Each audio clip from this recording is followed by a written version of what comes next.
আজি কি বনাবা আজি ঔটেঙা দাইল বনাইছো কিন্তু অকমান ডিফাৰেন্ট কে বনাইছো আৰু মই ভাবিছো যে দাইলৰ সিৰিজ এটা লৈ আহো বেচেলাৰছ খিনিৰ প্ৰবলেম হয় কেতিয়াবা নহয় নে যোনখিনিয়ে মানে ঘৰৰ পৰা আতৰি ৰুম লৈ থকা হয় প্ৰথম খুব অসুবিধা হয় আৰু ছোৱালী বিলাকৰো অসুবিধা হয় কিছুমানৰ আৰু বহুতে জানে বাৰু বনাবলে কিন্তু আমাৰ বহুত দাইল মানে এনেকুৱা অসমীয়া মানুহৰ দাইলৰ ৰেচিপি বহুত আছে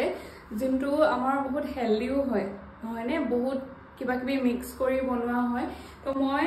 বহুত কেইটা দাইলৰ ৰেচিপি লৈ আহিম বুলি ভাবিছো তো আজি প্ৰথমটো হয় ঔটেঙা দাইল তাহলে স্টাৰ্ট কৰো আহক ইয়াত মই লৈছো ঔটেঙা জলকীয়া নহৰু খুন্দি লৈছো আৰু দাইল এখিনি ধুই লৈছো আৰু ঔটেঙাটো এনেদৰে কাটি লৈছো এইফালে মিঠা তেলত মই জলকীয়া দিছো আৰু আদা খুন্দি পেলাই দিছো তাতে ঔটেঙা দিছো আৰু